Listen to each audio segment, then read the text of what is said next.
Hi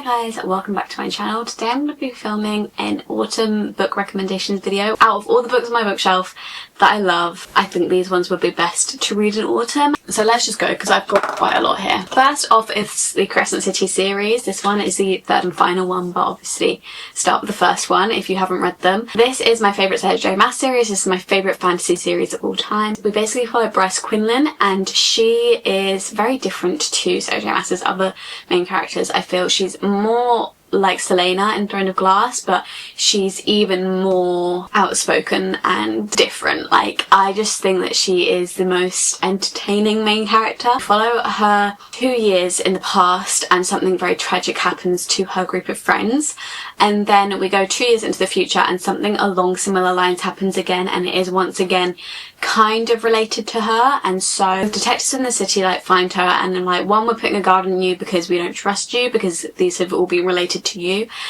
and two, we want you to help us find out what's going on. So she gets assigned this guard who is Hunt, who is our main love interest. But this series is very similar to Throne of Glass in that there is many point of views, many different couples, many different things happening at all times, and it keeps your attention at all times because of that.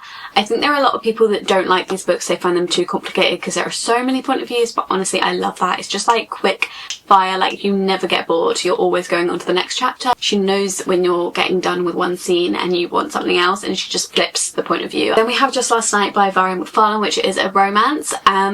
I wouldn't say it's a rom-com, it is quite sad, which is why I think it would be better to read in autumn. It's not really like a summer fun romance, it's quite a deep romance. We find out right at the start of the book that one of her best friends passes away, and it then flashes back and we get kind of a couple days before that happens. The main character that we follow is Eve, and she is in love with one of her male best friends. She's always been in love with him, they've had a bit of a thing, but he now has a new girlfriend and there's a bit of drama there.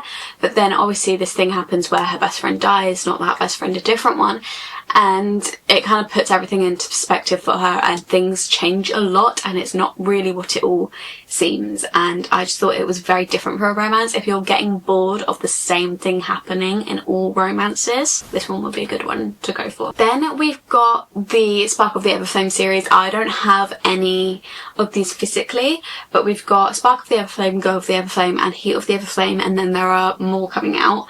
I'd say this is probably the closest fantasy you're going to get to Fourth Wing, ACTA, that sort of level of fantasy. It's not as good in my opinion. There are a few flaws, but it is pretty good. I think every book has got above a 4-star and I did really enjoy it. I do think the third and final book is a bit long, so that kind of put me off the series a little bit, but before that I was really enjoying the series and I thought it was going to be up there. We follow DM, and I'm just going to read this. So basically it says, in an immortal world colonised by the gods and ruled over by the descended, their cruel offspring, DM Balator yearns to escape the insular life of her poor village. Her mother's sudden disappearance and the discovery of a dangerous secret about her past offer DM an unexpected opportunity to enter the dark world of the descended royalty and unlock the web of mysteries her mother left behind. With the dying king's handsome, mysterious heir watching her every move, and a ruthless mortal alliance recruiting her to join the growing civil war, DM will have to navigate the unwritten rules of love, power and politics in order to save her family and all of mortal kind. There is a bit of a romance and there is a lot of fantasy, and I think it's definitely got the mix of the romance and the fantasy right. I think in a lot of current new fantasies that are coming out, I mean this isn't that new of a fantasy, but in a lot of fantasies that I've been reading recently, I feel like they never get the levels right with fantasy and romance. Most of the time it is too much romance and they focus a lot on the romantasy and the tropes, and they don't really focus on the actual fantasy, or it's the other way around. But in the other way around I feel like it's alright because it's still giving you that fantasy element. When it's just giving you the romance and it's not focusing on fantasy, I'm like, you may as well just be a normal romance. And I know that they have only written this as a fantasy so that they can get those tropes in and because it's trending, but I think it's got a good mix. Then we have Sunrise on the Reaping, which is the most recent Hunger Games book, but honestly I think if you've never read the Hunger Games or you just want to reread the Hunger Games, I think autumn is the perfect time. This one is the most recent one and it follows Haymitch's Games, who is Peter and Katniss's mentor in the main Hunger Games series. This follows his games, which was A Court to Quell. He basically has double the contestants, but honestly I think autumn is a great time to just reread the whole of the Hunger Games series. It is amazing. Or rewatch them. And I can't wait for this film. Yellow Face by Arthur Kwong. I can't really show this book at the camera because it's like gold and it makes the lighting go weird. It's kind of like a thriller. Follows this woman, what's her name? June Hayward. And she has this friend called Athena, and Athena is a very successful, famous author, and they're kind of friends. I wouldn't say that June really loves her as a person at all, but they're kind of like author friends. And she's at her house one day and Athena passes away. As Athena is dying, she realises that Athena's manuscript for her new book is just lying there, and she takes it and she plays it off as her own book, her own idea. You're in her head and you're just like, this woman is a psychopath, and you don't root for her, but then people are like finding out and you're like, oh my god, people are finding out. And I guess you don't really want people to find out, but at the same time you do, because she's an awful person, but she's your main character. Obviously you're not rooting for her, but you're like, I don't really know like what I'm rooting for.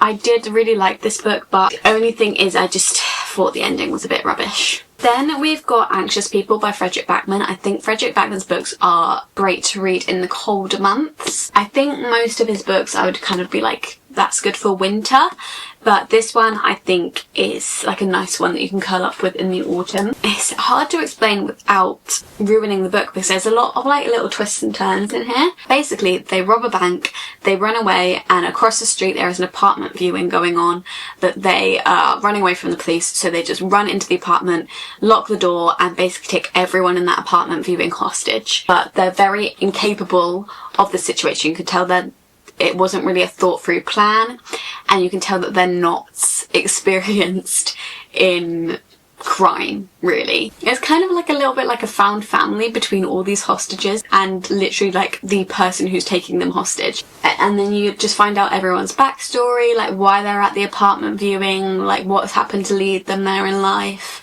and you get the person that's taking them hostage backstory, and I just really enjoyed it. Trying to not recommend books I talk about all the time. When I say I'm going to give book recommendations, I feel like I just go with like my 5-star books, and then I realise I'm talking about my 5-star books all the time. Like I have a video with all my 5-star books if you want to check that out, but all my 5-star books that might give autumn vibes don't have to be in this video. I've just gone with the ones that give me the most awesome vibes, and hopefully I haven't talked about too much. But I have talked about The Cruel Prince quite a lot. I just want to talk about it because I feel like it's one of the fantasy books that I love the most, that I talk about the least. This is The Cruel Prince by Holly Black, and the first book, I'm going to tell you now, it doesn't really have any romance. The romance does kick in, don't worry, but the first one is very limited on the romance. And so I only gave this one a 3.5 because I knew that people said that, and I knew that it was gonna pick up, and it definitely did pick up. I feel like if I went and reread this now, I'd probably give it more now that I know the characters,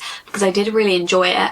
But yeah, not really a speck of romance in this book. I feel like maybe if I went back and reread it, you could kind of realise that actually there were like a few looks and things that you can now interpret as romance now that you know the full story. So we follow Jude, who is a boss. That's what I love about this book. Like I just love Jude so much, and so that didn't even need to be romance in this book, and I still enjoyed it.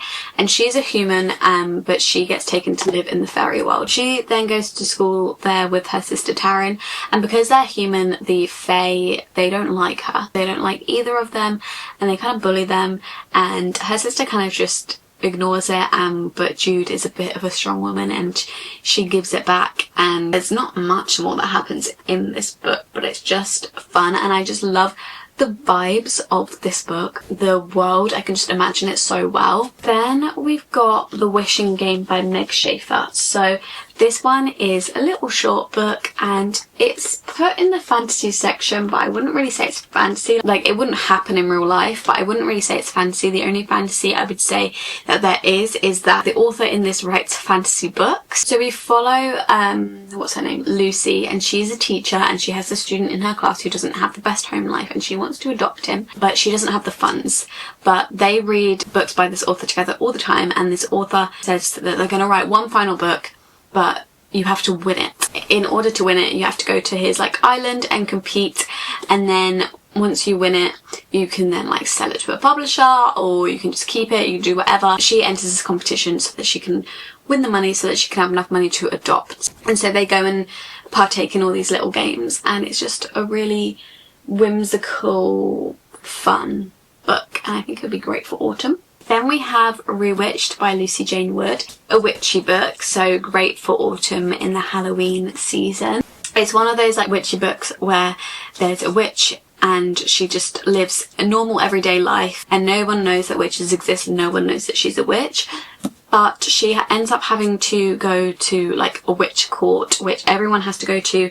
Every witch has to go to when they turn 30 to see if they've used their magic in a just way and whether they'll be able to keep their magic or not. And basically if she doesn't pass the trial, then she loses her magic forever. She's kind of like lost her spark for magic, and she kind of has to enlist the help of other people to get her to be able to pass the exam.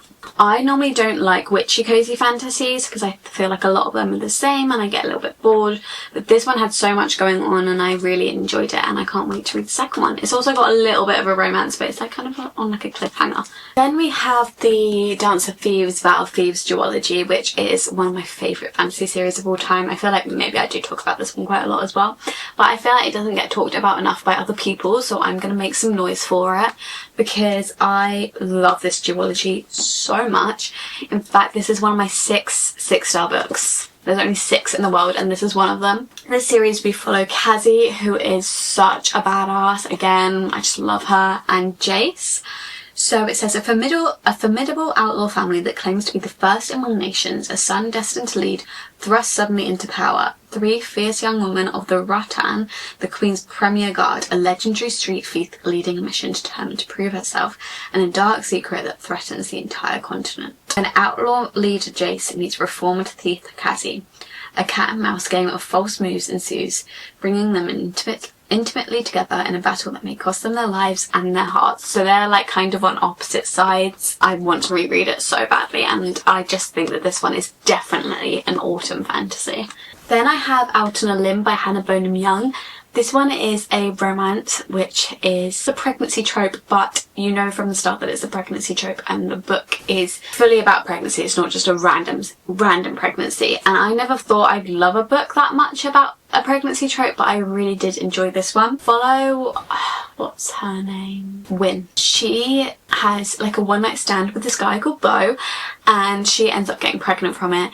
She goes and tells him, and she's like, you know, I'm pregnant from this one-night stand. You don't need to be involved in the baby's life, but I just wanted to tell you. And he becomes very involved, and so they're kind of like friends, co-parenting, and it kind of evolves into something more, and it's just so sweet. Then I've got Beach Read, and you may think, you know, Beach Read, surely that should be read in summer. I think this one gives autumn, and this is my favourite Emily Henry book of all time. I've reread it so many times, and honestly I do usually reread it in the summer, but that's just because it's called Beach Read. As the Beach Read connoisseur, I feel like I can decide that. This one follows Gus and January. Basically, Gus lives in this lake house, and January father passes away and leaves her the lake house next door, so she goes there to try and get over her writer's block and write her next book. And Gus is also an author, and they both struggle with writer's block, and so they decide that they're going to switch genres. January is going to try and write a like fiction, and Gus is going to try and write a romance,